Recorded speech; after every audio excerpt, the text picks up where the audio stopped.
Welcome to the Wisepreneurs Project, where wisdom meets entrepreneurship.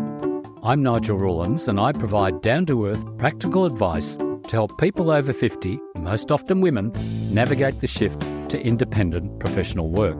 I focus on providing you with actionable insights and expert advice to optimize your life and work, from highlighting productivity, health, and cognitive agility to mastering business, marketing, and knowledge management. I want to help you survive, grow, and thrive as an independent professional. Welcome to today's episode on note-taking with my special guest, Eliška Šestáková. Eliška, a productivity expert and an academic from the Czech Republic, was recommended to me for her innovative methods for organising information. With a background in computer science and exploration of techniques for personal knowledge management, she has developed systems that help professionals boost their learning, productivity, and project management. In this episode, Eliška shares her insights on the power of note-taking systems like Zettelkasten and Roam Research, an app designed to help you organise ideas and connect knowledge. She'll explain how effective digital or paper note-taking helps professionals stay organised, improve decision-making, and enhance their project management skills. Eliška's advice will encourage you to rethink how you manage information. So listen and discover how efficient note-taking can transform how you work, think, and grow. Eliška, welcome to the Wisepreneurs podcast. Could you tell us where you're from and something about you? Hello, Nigel. So first, thank you for having me. Thank you for inviting me. It's an honor. So I'm from Czech Republic. So it's in the middle of Europe. And something about me, what I love to say is that I am a passionate note taker because I take notes almost about everything and almost always. So that's the first thing I talk about myself. And I also love systems, organizing stuff, building note-taking systems. And as for my professional background, I am an academic. And I work at Faculty of Information Technology in Prague at Czech Technical University. Thomas Baranek told me to talk to you because he said you were the expert in note-taking. And note-taking is really big in the world, but the thing I have a problem with the note-taking is there's fantastic ways of doing it, but should everybody be taking notes? And particularly this podcast is aimed at independent professionals. These are people who are probably older, working for themselves. Should they still be taking notes? And what is the use of notes? And I want to talk a lot about notes today. Yeah, it's my favorite topic, so great. Good. Well, first, Tomáš is very kind. He's using very kind words when he's talking about me, so I appreciate it. I think notes can be beneficial to really everyone. Of course, people will use notes differently. And we are all different people. So we need a different, let's say, level of note taking or different approach to it.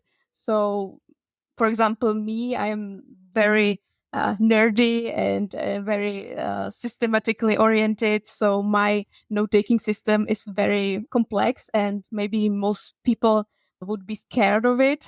But it doesn't mean that they can't take notes. Even very simple systems can be very beneficial and can help them in many ways, like in work and also in personal life. I think at the simple level, we might make a note to say that, if I don't write down the shopping list when I go to the supermarket, there's a good chance I'll forget something. So that's at its simplest level. Definitely. But for a professional, why should they be taking notes and what should they be doing with them? Well, for professionals, I think I see maybe two main ways how they can use notes. And first is for their professional development. So they usually need to grow as a professional, reading books, taking courses. And if we don't take notes on these knowledge, then we don't use that knowledge as much as we could, or we don't exploit it as much as we could. So it's definitely one way of doing it. And the second one is for projects. So when I'm a professional, for example, I'm writing a newsletter, running a website. So I take lots of notes on my projects. So when I put down the project for, I don't know, a month or two because I am busy with doing something else, I can get back to it very quickly, like in a minute, basically, because I took notes about where my work ended and where my thoughts were, and I have all the materials gathered. So it's the working on the project. It's faster and it's easier, definitely easier. So that, I think, is the most beneficial. Well, that was the main thing. I think if, for example, if you're an independent professional, you're working for yourself, you really do have to keep up to date. And therefore, maybe listening to podcasts, reading books, reading articles, that's a great deal of information coming in. Well, what do you do with your notes? And how do you sort them out? And what happens with them? Well, I think maybe I will go back a little. And before I take notes, I think it's very important to decide what you will spend your time on, like what books, what podcasts, what articles you will be reading. And notes can be also beneficial with this question and answer. Because when I don't know, found a podcast or a book or something, I just put it into my notes. Like I call it content freezer. So I put it there and I take small notes about why it interested me. So why I think it could be beneficial. And it's there in my list. And usually from time to time, once a week, I don't know, once a month when I have time, I go through this list and I like skim the content, skim the book, skim the podcast. It's called inspectional reading. If I'm using like the term, it's from the book How to Read a Book from Mortimer Adler. I don't know. Do you know that book? Yes. I found that fascinating. So I do the inspectional reading phase on these sources to get a bigger picture, broad picture on what the source is about. And I'm thinking about how it can help me with what projects, what questions I have, my problems. And I will connect it inside my note-taking system. I will connect it with these like problems, questions, and projects. So when it comes out to decide what I want to read next or listen to next, I will not go to my reading list, but I will go to like my projects, my problems, my questions, and I will find what is like my biggest priority. Because and after that, I will choose the sources I linked to that problem, for example. So when I'm really, really like unsatisfied with, let's say, my sleep, that it could be better. So I have a question in my note-taking system: how can I make my sleep better? So, and if it's really like an issue for me, then I will have a high motivation for reading the sources and absorbing the information and taking notes. Because taking notes is hard. It's hard when you do it on the wrong stuff. It may become boring. You may feel it's boring. You might feel like procrastinate on finishing the book or something. And I feel it's because we chose the wrong book or the wrong content, because it is not as relevant to us at the moment as it could be. So I always go or start from the project questions and problems when I'm deciding what to read. So that is the first part. Maybe I will stop here if you want to add anything, and then I will continue. I was going to say that's a very disciplined approach. So there's a couple of things there too, because what I think you're saying there is there's personal notes, and then there's also the research type notes that you want to use for your projects or maybe your articles and stuff like that. So first of all, are you reading actually physical books or digital books? And what's the system and where do you put them? Yeah. Well, I came from being a paper person to paperless person, like ebooks only. And then it's like 1 year back, I think, I came back to paper books. So at the moment, I'm paper person again, and I'm very happy about it. So I think maybe I will talk a bit about these transitions because it may be interesting to people.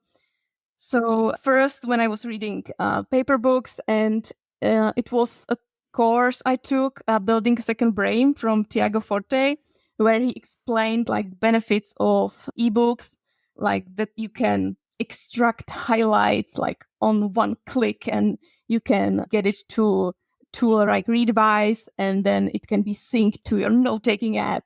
And I saw that, and it was like, oh, I can be so much smarter with these tools. So I ditched almost all my paper books. I bought all electronic ebooks, and it took me, I think, like 2 years before I realized that I don't like that approach as much, and that it was like only an illusion of getting smarter faster, because I was extracting highlights, but it felt like work when I needed to go back to those highlights in my note-taking app and do something with them. So it felt like work. I really needed the discipline to do it. When I was reading paper books, I could really just focus on the book, read a chapter or something, think about it, and take notes in my own words, not just extract highlights and stuff. So I think the main reason is definitely that it makes me happier to read paper books. So that's definitely the main reason. And also that I realized that the speed is not the issue or the way, that when I learn faster, it doesn't make me happier when I'm learning faster. And I'm still not sure if that is even the true, that I am learning faster. It's maybe just the illusion with the ebooks. So I came back to paper books, and it was because of the book How to Read a Book, which I first started to read as an ebook. And I was making highlights, and I was realizing that I'm trying to take the highlights and extract the essence of the chapter, but it doesn't matter. It didn't matter how many highlights I took. It still wasn't the whole picture or something. I really needed to take my own notes. So that's when I realized that taking highlights doesn't make any justice to this book. And for some books, it's okay.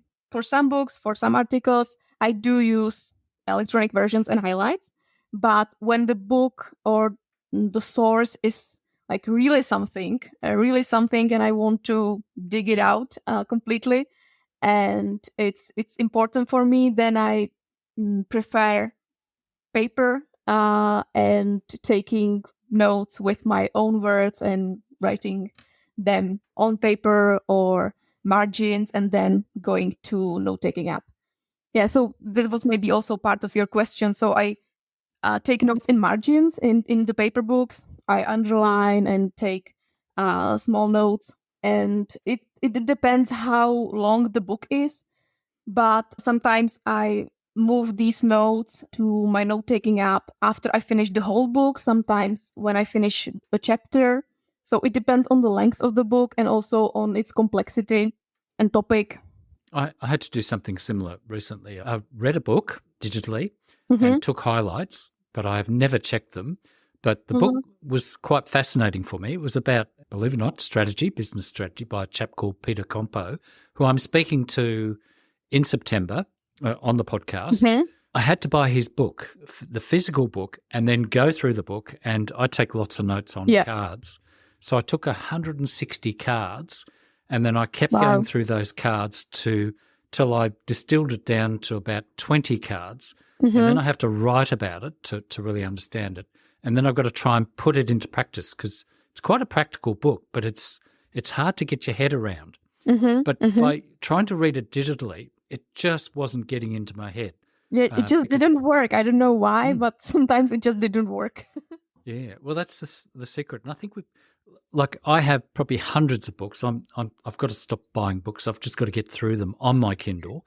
But I also have hundreds of books on my bookshelves, and which I'd still like to get to. But some of the Kindle books, I come across a really good sounding, interesting books, and I just grab it digitally. And some of them are fast to read, and some I don't really want the book, but the topic's interesting. And I have a serious problem. I buy too many different subjects. But the lovely thing I find about some of the books and some of the words, and that's why some of the highlights are really good, is some people have got a really good way of explaining things. Yeah. And you want to capture that. Yeah. But yeah. I know what you mean. I agree with you. I think both methods are good, but I agree having the book in front of you and having a system. So how does your reading and your note-taking work with your computer science? Well, it was actually my PhD studies that led me to note-taking because when I was writing my dissertation, I was overwhelmed with articles and books and my own thoughts and my own articles that I needed to transform somehow into dissertation. And I had notes on the papers, on the articles I printed out. I had some notebooks and papers and everything. So I didn't use as much some apps, note-taking apps back then. I had Evernote, but I rarely opened it. So when I tried to these all into a dissertation, I quickly realized that I need some help. So I Googled I'm not sure what I Googled. I think first it was something about how to write dissertation. So lots of books on dissertation writing. I read several of them, but I realized that some of them were motivational, some of them were practical, but usually for humanities, like humanity studies. But I was from a computer science department, so there were some, I don't know, like qualitative research or quantitative research, and so it wasn't relevant for me. So it was when I found a book called Writing in Computer Science from, I'm not sure how his name is pronounced. It's Zolber, I think. And it's very, very highly relevant for computer scientists. So it was a great book, but it still wasn't enough. It still didn't give me the answer about how to manage all the stuff and transform it into dissertation. So it was when I found the book How to Take Notes. I just Googled and found the book and read like the annotation, and it sounded relevant. I wasn't giving it high hopes, but I thought, okay, it will not hurt to read it. So I start reading it, and I quickly realized that it's highly relevant and that there is a system that can really help me to get this through. It was also when I ordered like paper version, because first I purchased the digital version and I realized that I need the paper version to get the most of it. So I ordered it, I read it, I implemented what is called a Zettelkasten system. And it was, basically this system and Rome Research software I found when I was implementing the Zettelkasten note-taking system that helped me to get through it, to help me sort the notes I already had, but also when I was reading other books and articles that I needed to finish my thesis.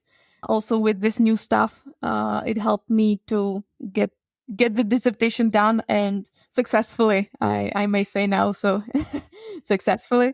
So that's one way how notes help me in my academic field. And it also is helping me with my teacher career. When I'm teaching students and preparing lectures, it's also very beneficial. For example, if students struggle with some exercise, I may take notes what the struggles were. So, for example, where they were confused or about their questions. And next year, when I am teaching this course again, without notes, most of the stuff I would forgot. But with those notes, I can look into them and prepare much better for the lecture. So the lectures are getting much, much better with the notes I have. So it's definitely another way how to use notes. Okay, so what you've mentioned is the Zettelkasten. Was Sonke Aaron's book, How to Take Smart Notes? Yes, that's it. Did you ever come across a lady called Lisa Marie Cabrelli? Yeah. I was in her course. It was academic and magical note-taking, something like that. Yes, I was beta tester. Okay, so you've done that course. Lisa's been on the podcast twice now. Okay. That's where I came across her. Not that I wanted to do a PhD or anything. I just wanted to get a better idea of how to use Roam Research. She actually spoke about Roam Research. A couple of others have mentioned it. Maybe you could talk a little bit about Roam Research or about note-taking apps, because there's a lot more around nowadays, and how they're useful. And then I'll mention some of the stuff I do with them. Yeah, I'm actually doing a course at the moment on how to choose a note-taking app, because I think it's a jungle out there with lots of these apps popping out. And if people are new to this realm of note-taking, and they can be overwhelmed with lots of choices they have. So I am putting together a course that will help them navigate through this land. So what a note-taking app is it's an app for taking notes, of course. But I think we can first discuss what a note is, basically, because we all have some vague idea about what a note is. But I have some specific definition for that. And it's any record. It can be text, or it can be audio, it can be graphic, anything that you are the final audience for this record. Because when you write a text to someone, you are not the target audience, you are writing to someone else. You need to, for example, over-explain some things you already know, but you are talking to someone else, so you need to explain it in other words or some other explanation.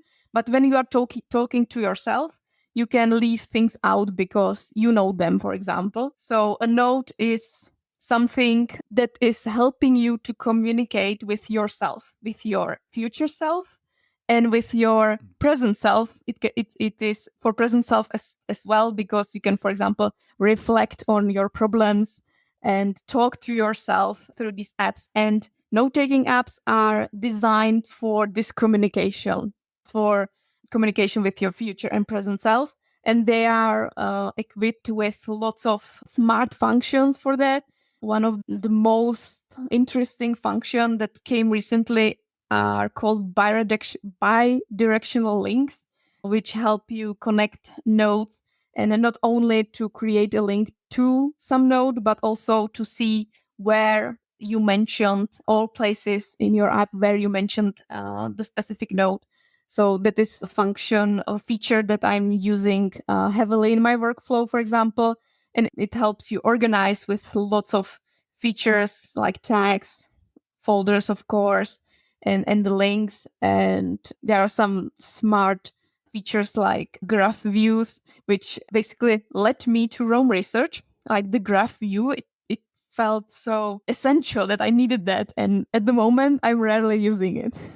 It's there. Well, we should mention what you mean by the graph. It's like a picture of space, isn't it? Of little nodes. Or a web, you can say, a web, spider web, with dots connected with lines. And the dots are masses of the same sort of notes.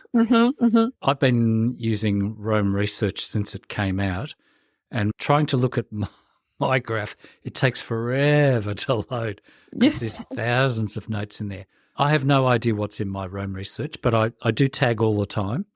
And like you with the digital notes, I'm way behind with processing them because I read anything. I'll read an article on LinkedIn, or I'll read an article somewhere else and I'll highlight it, goes through Readwise, ends up in Roam Research and sits there waiting for me to come back in. But the only way I'm ever going to find anything is to learn how to search in and find it, because I'm not really organized. They're just a massive notes in there. But you sound like you're better organized than I am. Well, maybe a little better, but of course my Rome is also a mess. But what is great about Rome, I think, is that it doesn't bother you, even though you are a control freak and you love to organize stuff. It doesn't bother you if you have a mess in Rome, because it is somehow hidden.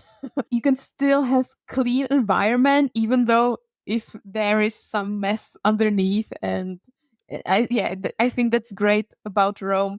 And for example, I think you can't achieve that in traditional note-taking apps like Evernote, maybe even Obsidian, which are based on folders. So if you have a mess in folders or something, you are still seeing it. But in Rome Research, there are pages and blocks, and they are in the background.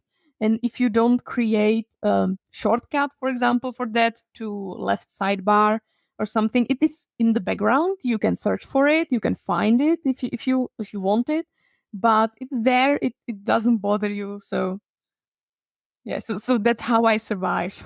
It's basically, I think, the main reason why I'm still using Rome, because I am also creating mess, but it didn't bother me in Rome.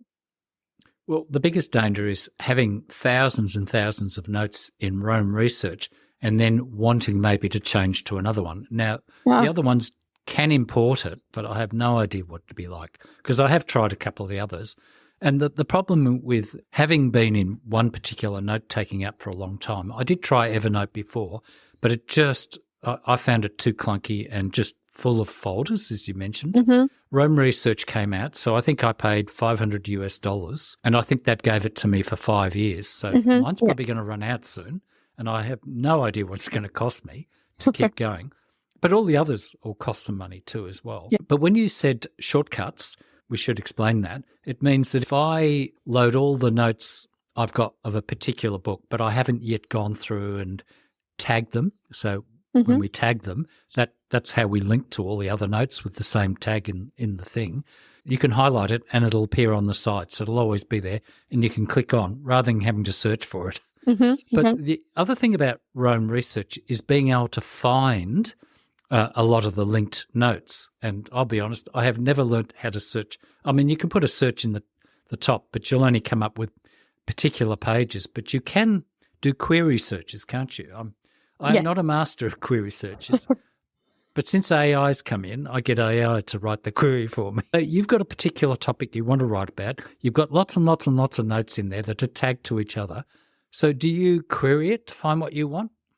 Well, usually when I decide that I want to write about something, for example, a newsletter issue or a blog post or, I don't know, a course, for example, that I want to create, I create a project page for that or a page in Rome. And I see it as a hook, note-taking hook, and I will hang notes on this hook. So I just create a blank project and I leave it there. And for some time, for example, a week, a month, it depends on how much time I have, I'm just collecting sources, ideas, because when I start to create the project page and I go for a walk, for example, that afternoon or a week after that, ideas will start popping into my head. So I will capture them into Rome, into daily note page, and I will tag it with the project page. So this phase usually takes about from 1 week to 1 month. And then I will go into this page and I will sort what I collected.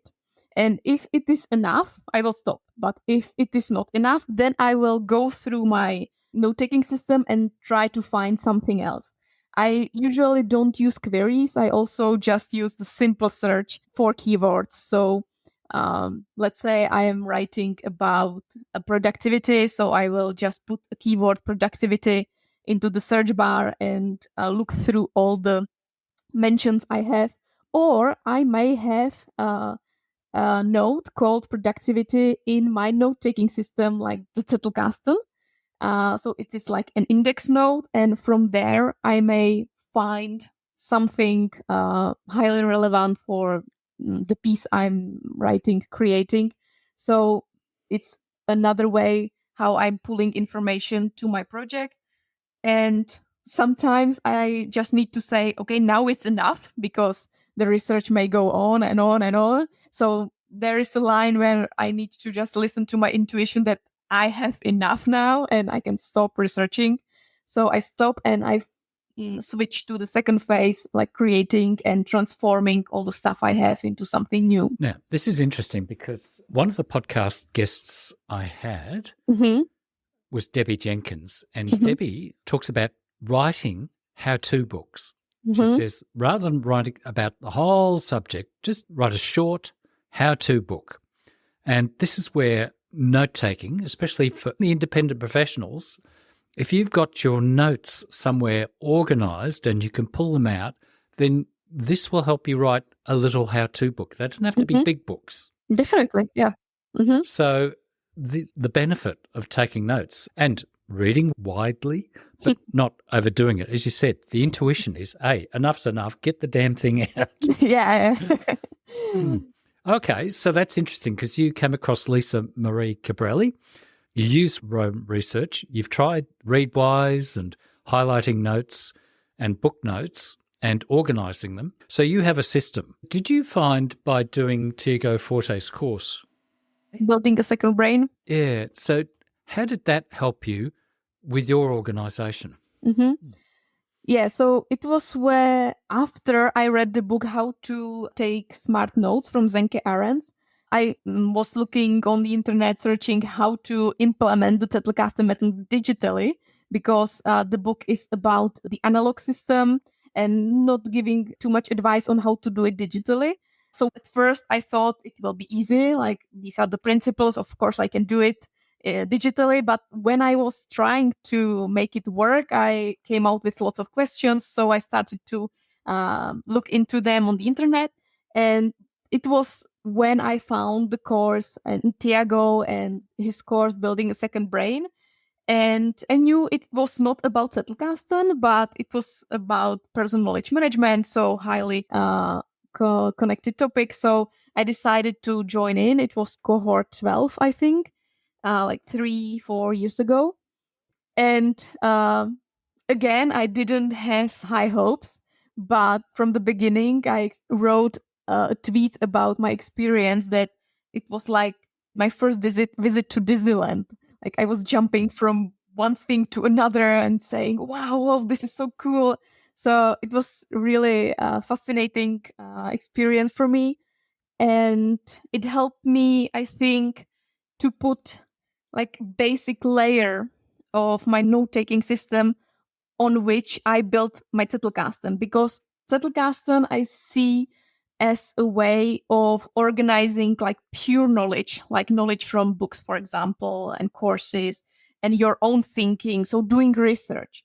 But of course, you are also having information on your projects, on your household, on your loved ones, on your health or something. And you also want to sort this information somewhere. But Zettelkasten, for me, it doesn't felt like the right way of doing it, because it was for the pure research. So when I had the document about my health, well, where do I put it? So it was the course Building a Second Brain, which provided answers for these questions. So where do I put all the basic information? And after that, I somehow merge it with Zettelkasten, which is, I think, a higher level of how to organize knowledge if you are up to it. But so Building a Second Brain, the course and the book, for my point of view, is for the really like the beginners. If you are starting with personal knowledge management or information management and you don't know what to do, then this book will help you. And if you are not satisfied with the depth of knowledge, or if you want more, then How to Take Smart Notes and the Zettelkasten system may be the upgrade you are looking for. And I probably should have mentioned at the start, I've been taking notes for years and I've got many, many notebooks in the cupboard. But the problem with an analog or paper notes is it's not easy to retrieve them. So I have no idea. I'm sure I took really good notes about topics years ago, but they're disorganized and I've still got piles of them and I really have to go through. But the problem is I've got all my new notes as well. Yeah. So, and I'm assuming there's people out there who are drowning in notes as well. Maybe they just need to hire somebody to to scan them and turn them into text and load them into something. I have encouraged people to do that. So that's the thing we're trying to do is not be overwhelmed with our notes, but have some sort of system where we can retrieve them and use them when we need to. And really, if you're going to continue growing, you've got to read and take notes and understand what the language means. And I struggle with words like epistemology and all that stuff. And I do take notes about it and keep pulling it out, and pedagogy and how does this all work. And it can be overwhelming, can't it? Yeah, definitely. And also what came to my mind is that you mentioned like retrieving the information and the stuff from your system. And I think the system is also beneficial in that it provides you information you are not even looking for, but what you may need. So what you already forgot, when you connect it with a good keyword, and after year or two you are looking for that keyword, then you will stumble on the notes you already forgot you had, but that are highly relevant or highly useful for you at the moment. So when this moment arises in my note-taking systems, I'm always happy when this happens. That's what I like about retrieving notes too. It's because it reminds me of things I forget and stimulates me, because I haven't published anything onto my website for months, but I've written the articles because I keep writing stuff, because new topics come up all the time that I get. I'm 68 and I'm still getting excited about topics, and I've got lots and lots to write about, and I've just got to pull them together. And I do want to write some simple how-to books about the stuff, but I don't know which one do I want to start with first. Yes. I need somebody to organise me, but there's so much fabulous stuff out there. I can get lost on Twitter.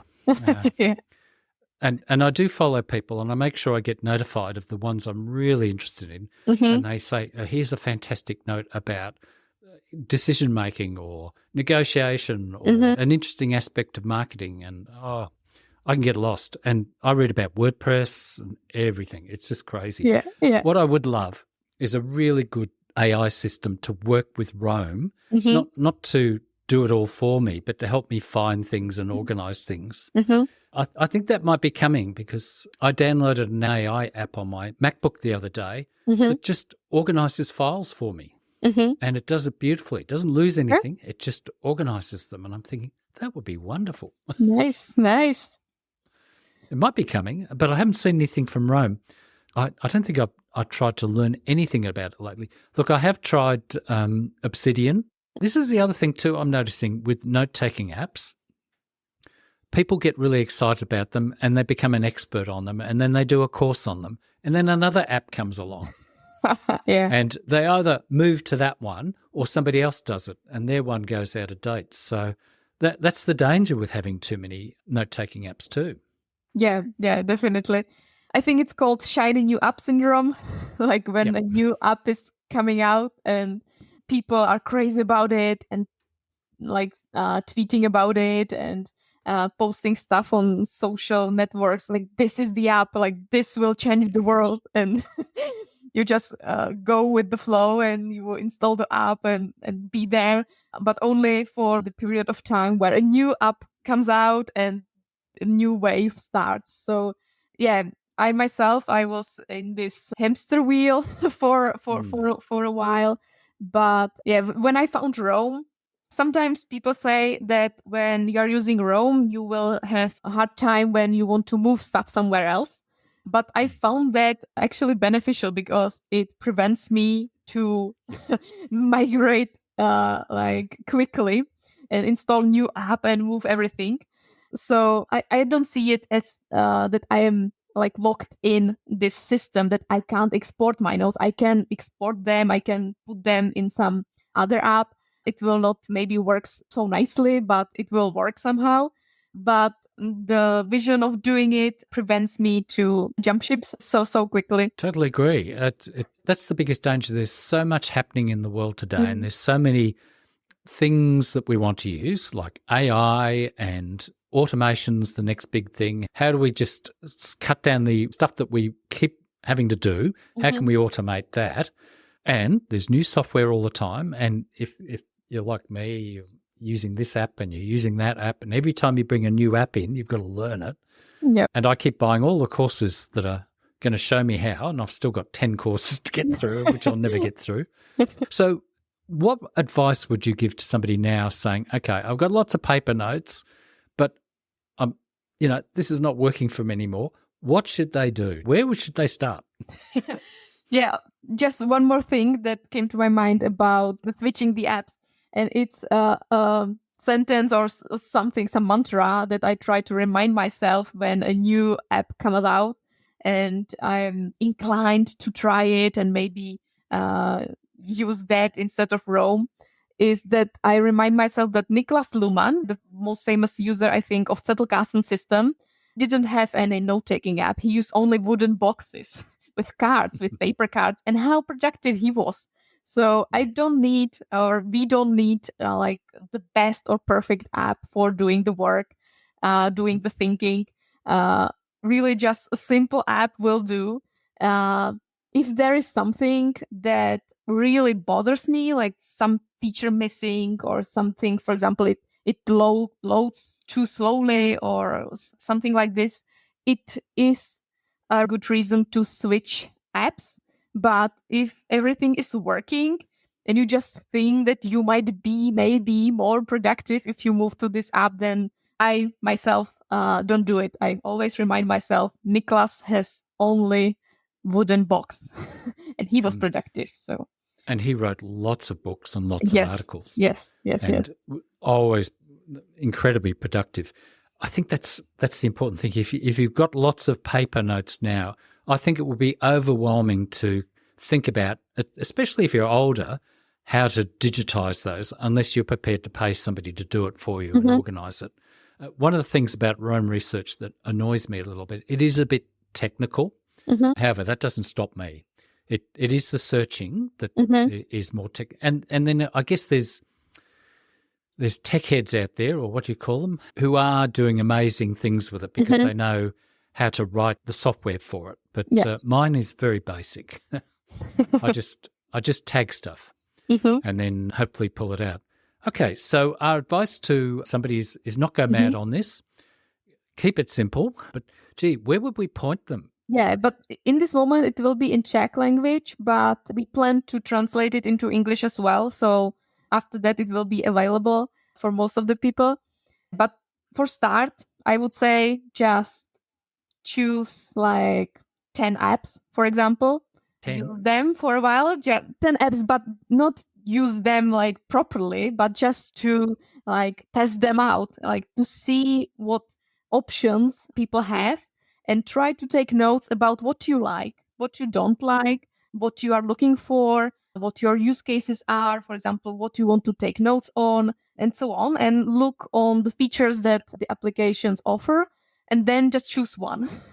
Just choose one app from these 10 and use it, let's say, for 2 months. And don't switch apps. Just use it for 2 months and then reevaluate if maybe you find something else. But always remember that Niklas Luhmann had just wooden box, so you don't need some best, newest app to do the work. Just some app.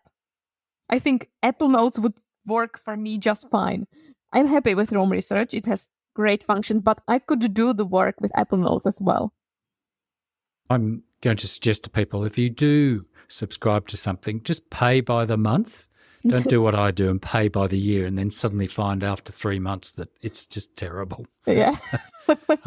That's why I waste an awful lot of money. So if people want to know stuff, I can tell you I've spent the money and I've got lots of programs that I have to keep cancelling at the end of the year. And I get caught sometimes and I forget to cancel it and I've paid for another year or something like that. Yeah, I have a note about that, actually. I have a note called My Subscriptions. And there I have a list of all my subscriptions. And I also have a notification in my calendar reminding me like week before the subscription is renewed. Cancel. Do you want to cancel? Do you want to continue? Think hard. Mine's all on a card. Yeah. I keep updating it and I suddenly realize, there's another one I forgot about, especially apps on my MacBook Pro. I've just gone to Set app. I'll put in the show notes, where you don't have to buy all the little apps. You just pay, I think, $11 a month or something like that. Mm-hmm. And you can download tiny little apps that do little jobs. Mm-hmm. So rather than me buying this app and that app and that app and then having to pay them, I just pay a monthly fee and they're fantastic. As I said, I paid for Rome about 4 or 5 years ago, so I don't even know what it costs anymore. Are there any others that you've heard of that maybe people should look at? I think that if there wasn't a Rome, I would definitely try Logseek or Remnote. I like Remnote as well. Basically, I would look for outliners because I realized that what I need from note-taking app is the outlining feature, which basically means that you are always writing lists and also zoom in and out to different levels. So it's very, for example, useful when you are writing dissertation, for example. So when I need to focus only on some specific section, I can zoom in and don't see anything else. And if I want to switch chapters, switch sections, I can do it very easily in outliners. So this is definitely a feature that I would be looking for. And other than that, some app which is also providing the feature we talk about, the bidirectional links, which I think is very useful. I'm heavily using it for, I think I mentioned it a bit, also like an inbox workflow. For example, find some source or have some idea. I put it on my note-taking inbox, which is the daily notes page, and I tag it with the destination where I want to see it. And thanks to the bidirectional link feature, when I go to the destination, I see linked references or all the places where I mentioned this note, but the body of the note is empty, it's clean. So I can go through the list and move it, transform it into the body. And so this workflow, I'm using it heavily in my projects, in my notes I'm doing in Zettelkasten, for example. When I have a note in Zettelkasten about some topic, in linked references, I may have some vague ideas about it that I want to incorporate, or some sources that may be about that source. They are all in the linked references. So when I want to push the note forward somehow, I want to upgrade it, I can just see the linked references, pick something and move it, process it into the body. So for myself, I would look for outlining and bidirectional links. And the specific note-taking apps are Logseek, Remnote, Tana. People like Tana, but it is quite complex, I think. So maybe not for most people, but Workflowy. Yeah, Workflowy is, I think, for beginners, is very nice app. Provides the outlining feature, also the bidirectional links, but it is not overwhelming with features. So if people want to start with that, I would recommend that, for example. I think that's a pretty good explanation there. Now, tell me, what are mysterious new notes? I would translate it as strange new notes. Actually, according to Star Trek Strange New Worlds, I am writing a newsletter called Strange New Notes. And it's my newsletter. I am publishing like twice a month, every other Saturday. And it answers questions about how we can grow more efficiently in professional and personal life, how we can organize stuff, how we can build note-taking systems, how we can take notes, basically.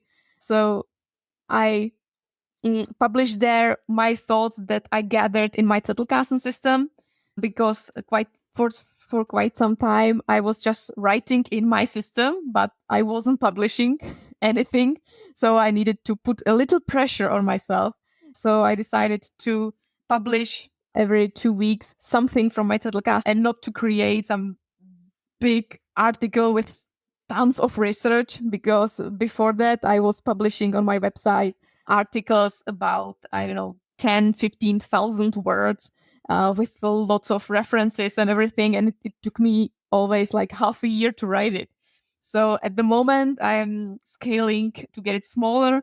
Like every issue of the newsletter is about between 1,000 and 2,000 words, and focusing on one thought only. or at least I try to focus, or one message only that I want to give to people. But one message only is because I like to go deep into stuff. I don't like shallow explanation on something. So I just choose one small thought and I write 2,000 words about it to get it to people somehow with, also stories and examples. I love examples because I think that people learn best from examples. So I use them heavily. Yeah, so those are strange new notes.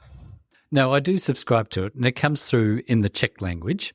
But because I pay for G Suite, it translates it into English for me. Or if I go to your website, Google translates it into English again. Or if it does come through in Czech, I just cut and paste it into ChatGPT and it translates it into English for me.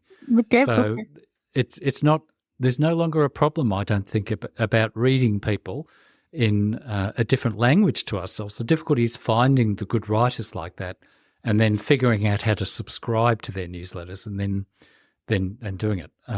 So language, a different language is not a barrier anymore to good stuff. Okay, so we've been going a fair while now. Is there anything else you'd like to say? I know you mentioned you were going to do a little course with Sonke Ahrens. Yeah. We are working. It has been, I think, a year or two maybe now. We are both very perfectionist people. And he was planning to create a course on Zettelkasten for some time to accompany his book, which is more theoretical. So to create an online course which will be more practical and explain how to implement Zettelkasten digitally in a specific app. And I met Zenke in Czech Republic when there was book meeting. So I talked to him and then I approached him after the meeting via email and just saying that I had some thoughts on his course if he want to listen to them.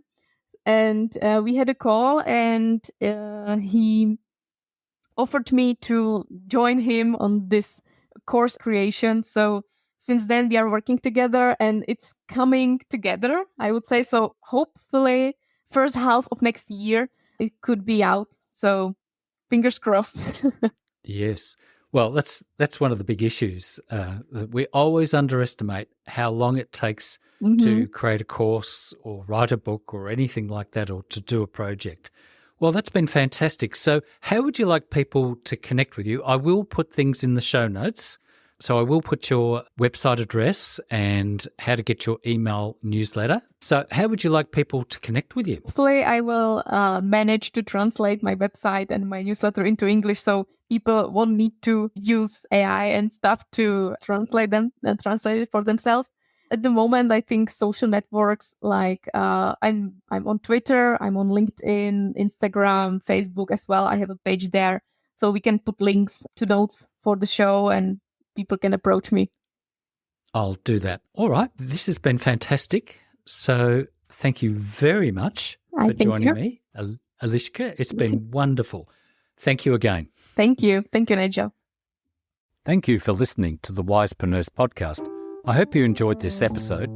Please consider subscribing to the podcast. And if you're feeling generous, buy me a cup of coffee to keep me going. Thank you.